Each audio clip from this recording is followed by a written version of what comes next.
Okay, hello guys. Welcome back to my channel. So, hari ini kita tidak akan discuss mengenai jenis-jenis setup ataupun chart pattern. Okay. Tapi hari ini kita akan belajar sikit ataupun recap balik mengenai money management lah di dalam kita punya trading plan. Okay.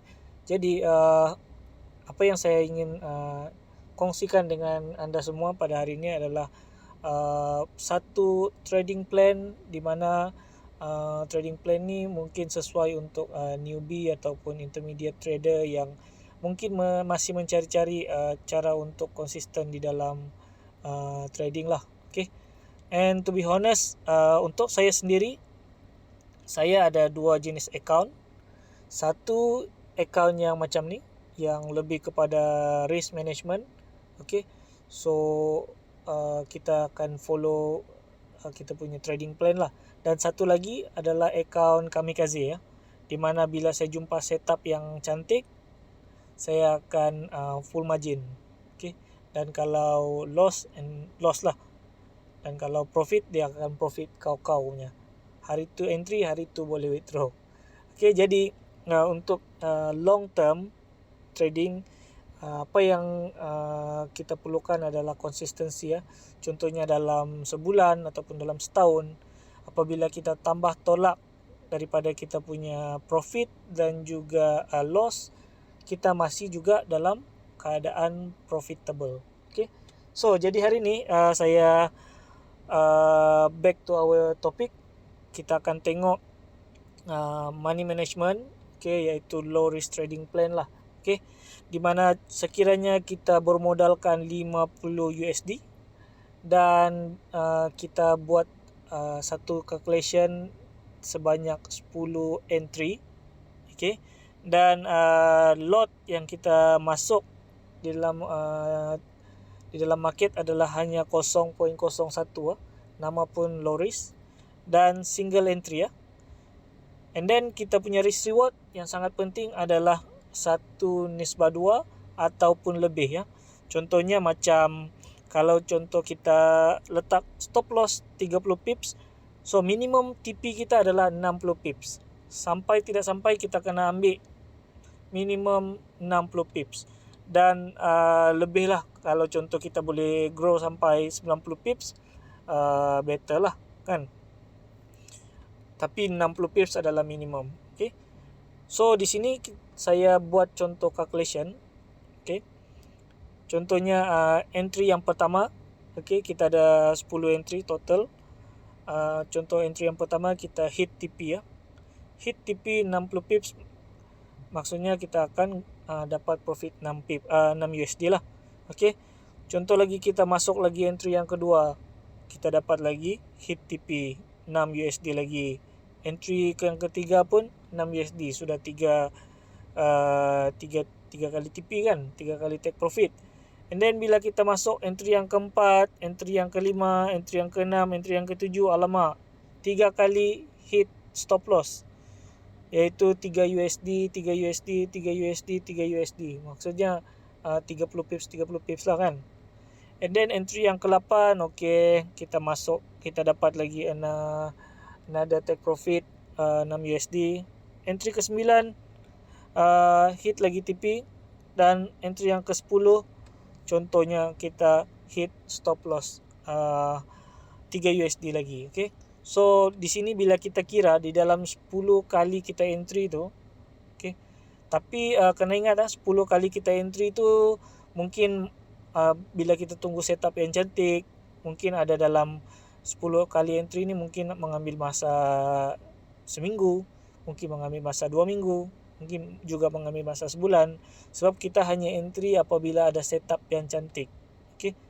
Kita tidak boleh sebarang-sebarang masuk dalam market, rasa-rasa market mau naik kita buy, rasa-rasa market mau terjun kita sell lah. Tidak boleh lah.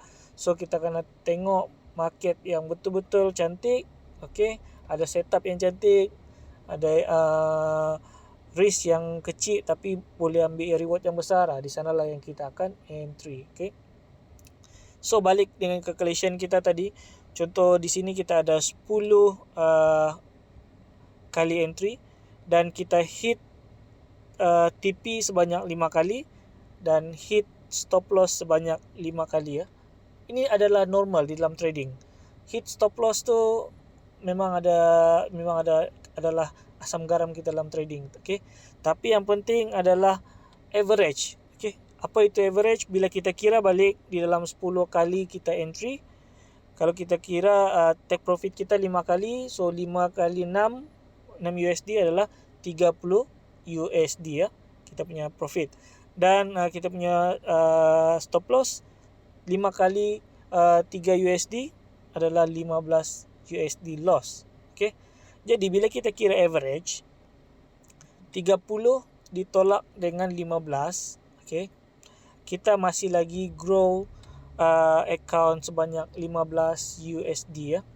Maksudnya 15 daripada 50 USD tadi kita punya modal. Okay, kita sudah grow. Kalau kita darabkan 100, kita sudah pun grow sebanyak 30% daripada kita punya balance.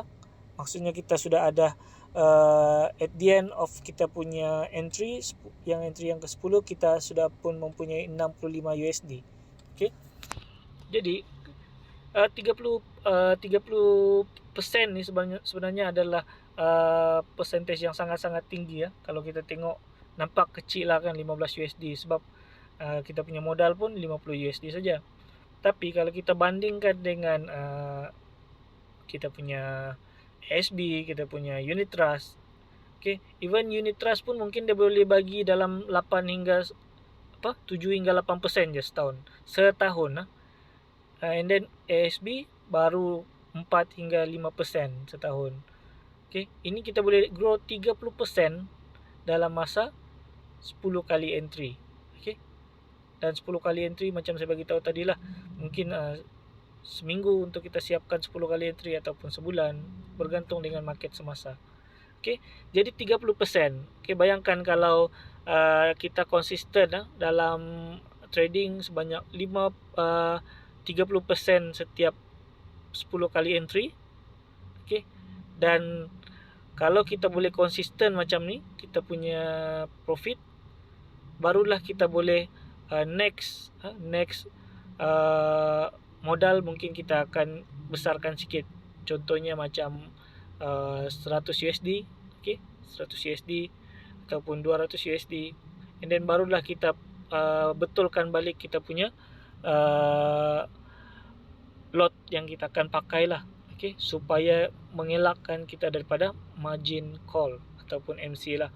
Okay, so saya harap trading plan ni membantu, dan kalau tuan-tuan rasa trading plan ni membantu, boleh share dengan kawan-kawan lain, dan jangan lupa like and subscribe saya punya YouTube channel untuk kita discuss in detail di video-video yang akan datang. Alright guys, itu saja perkongsian saya pada hari ini. Jumpa di next video.